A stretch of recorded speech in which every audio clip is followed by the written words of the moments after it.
Okay, so here's what's going to happen with this. You guys are my guinea pigs.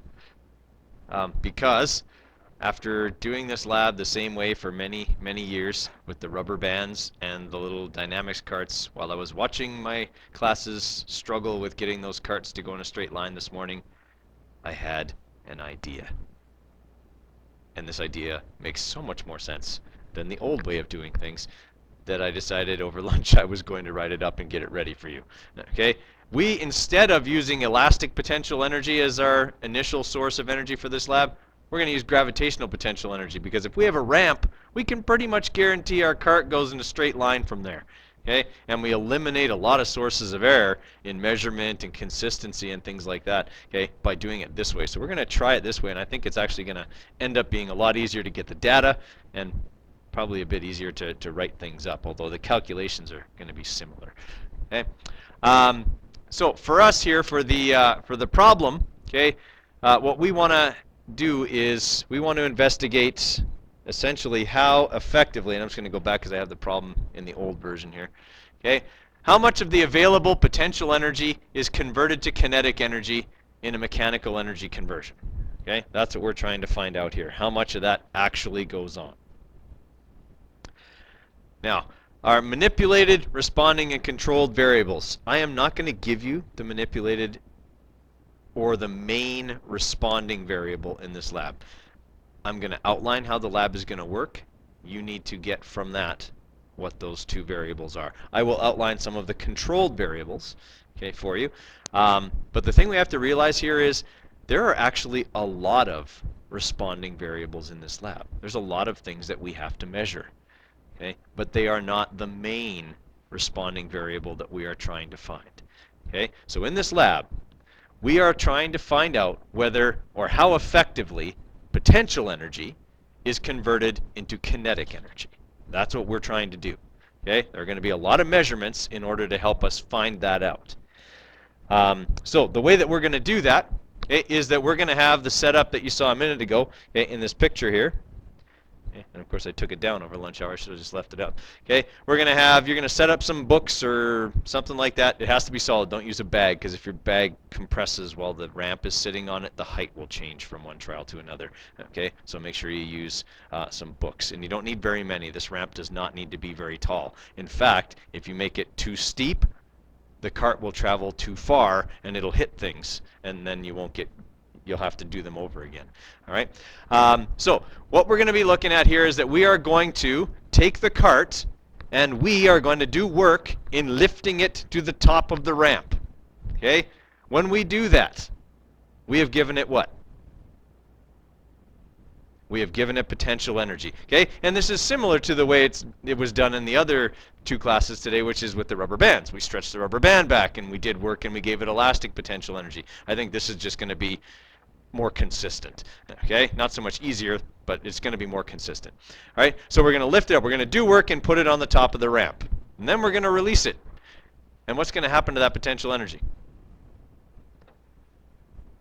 It's going to convert into kinetic energy, right? Okay, what we want to find out is how much kinetic energy does it have when it gets to the bottom of the ramp. Okay, everyone with me there? All right, so there's a couple of things we're going to have to measure in order to figure that out. All right, so we're effectively comparing, we're going to give it the potential energy. We want to find out how much of that becomes kinetic. Okay, to do that, we've got to measure, first off, how high the ramp will be. Okay, that's one of the things we need to know, the height of the ramp, because that's going to determine our potential energy. Everyone follow? Okay, we need to know the mass of the cart. In the file, I put that in there. These are 470 grams, or 0.470 kilograms, every single one of them. Okay? And obviously we know the acceleration due to gravity is 9.81 meters per second squared. So we know all of that stuff. Okay? So we'll put this thing on the ramp and we'll let it go down the ramp. Now, in order to get kinetic energy, we said yesterday we have to know V. And there's no way for us to know that. We don't have a radar gun we can shoot at this thing when it's at the bottom of the ramp. So we are going to assume that friction is the force that the kinetic energy of the cart works against as it rolls to a stop along the floor. Okay? So however much work the cart does against friction will be equal to the kinetic energy it had at the bottom of the ramp. Everyone okay with that? All right, so in order to do that, okay, we have to use this formula right here, okay, that EK is mass times acceleration times distance. So we will have to measure two things. How far the cart travels past the bottom of the ramp, and we will have to time how long it takes the cart to stop. All right, everybody with me there? So essentially, we're going to be taking three measurements. The height of the ramp, the distance the cart travels, and the time it takes for the cart to stop. Now, the key thing for the timing, and this is also going to be a bit easier doing it this way, I think. We start the watch when the cart gets to the bottom of the ramp. Don't time it going down the ramp. We only want to time it as it's in its slowing down phase, not its speeding up phase. Everybody with me there? Okay? And we want to measure the distance it travels from the bottom of the ramp to the front of the cart. Okay? So those are the measurements we have to have. Distance traveled, time of travel, and height of the ramp. Okay. Now we're going to do 4 trials, just because we want to have data that we can average. Okay, just for consistency's sake. There's all kinds of little things that might cause it to go further or not as far from trial to trial. We're not changing the height of the ramp. Okay, the height of the ramp is going to stay the same so that our input energy is exactly the same each time. Okay, we just want to go down. Don't write that down. That's not a controlled variable. Okay. Yes, it's the same each time, but we're not controlling it in that way. Okay, we want to find out how much of that becomes kinetic energy. All right, the only reason we're doing 4 trials is just for consistency. Okay. All right, things that are going to be the same that you can write as controlled variables. Okay, the cart. Certainly, that's a controlled variable. It's going to be the same every single time, and that's kind of important. While they're all pretty much the same, you know, some of them might have a little bend in them or something like that that makes them travel slightly different than others, and for consistency's sake, okay, we got to do that. I would say another controlled variable would be the height of the ramp. We don't want that to change, okay? We don't want to have it halfway down the ramp and then just go, oh, it needs to be a little steeper, and lift it up and make it go faster, okay? That kind of changes things, so we want to make sure that that stays the same. Okay, I'll let you guys think up the last one, okay? But there's, you know, obviously several things that we want to keep the same. For the hypothesis, okay, the if part of our hypothesis should talk about what the law of conservation of energy, of mechanical energy is, or says. Okay, the and part should talk about the experiment. Okay, just describe briefly what we're doing. Okay, things like that. The cart's going down the ramp, converting one kind of energy to another. Okay, the then part needs to tell me what would be true in the perfect physical world about the conversion of the potential energy into kinetic energy. Okay, in the perfect world.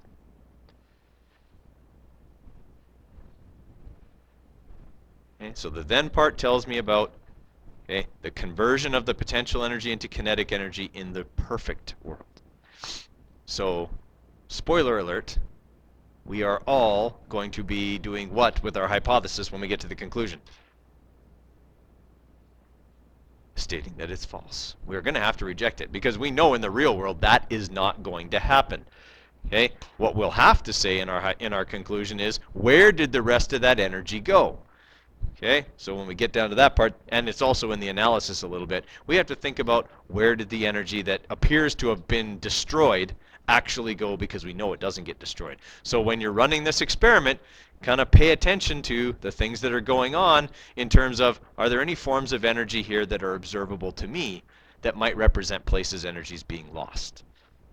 Okay. Okay, so for the procedure part here, there's several variables we need to record. Okay, we already talked about that. Mass of the cart, initial height of the ramp. Kinetic energy, mass of the cart, distance traveled by the cart after it leaves the ramp. Okay, and the final velocity of the cart is 0, as well as the time of travel. Okay, so you're going to have one person who's releasing the cart and another person who's timing. Okay, values you're going to have to calculate in this lab. Okay, first off, we'll need to know the acceleration of the cart because we're saying kinetic energy is equal to the work done against friction. Okay, and that's this formula here. M times A is force, and D is the distance traveled. That's force times distance. That gives us work. All right, so we need the acceleration, okay, and we calculate that using this formula right here. Okay, you will never have to use this formula again in Science 10 after today. Okay, so you don't need to add it to your formula sheet or worry about it.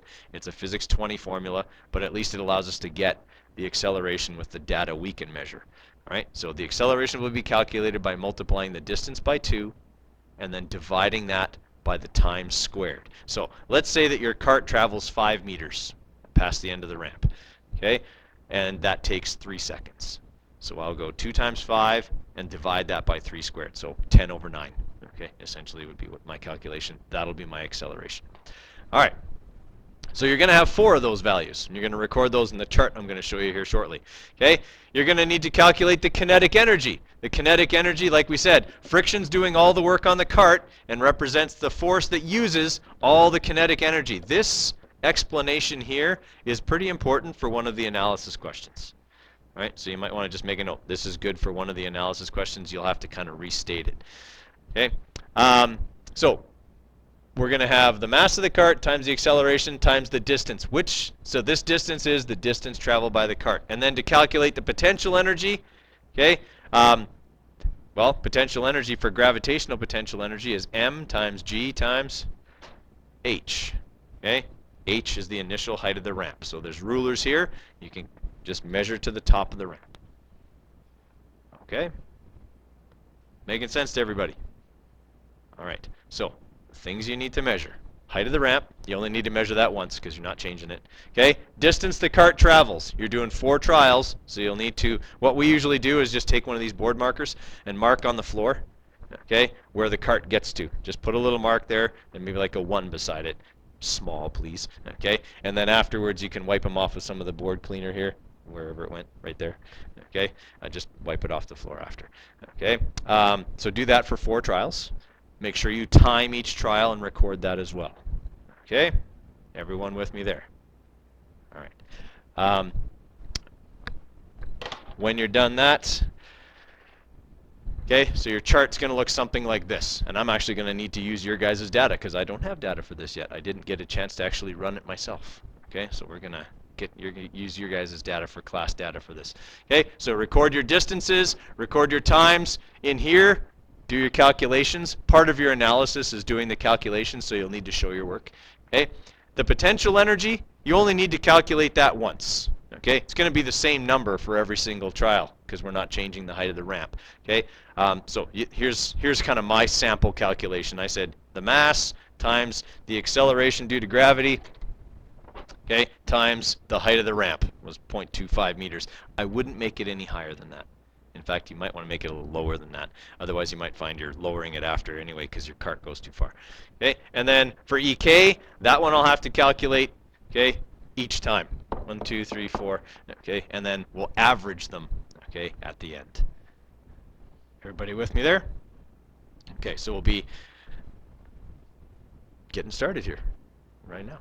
Okay, so grab a dynamics cart, a meter stick, a ramp, and you guys can use your binders and stuff to make the ramp, or maybe even one of those recycle bins might work. Okay, something like that. Don't use the desk seats because that's way too high.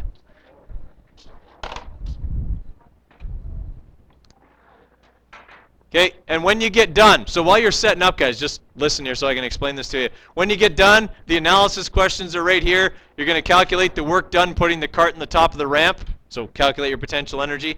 Calculate the acceleration. We talked about that already. Talked about how to calculate the kinetic energy of the cart.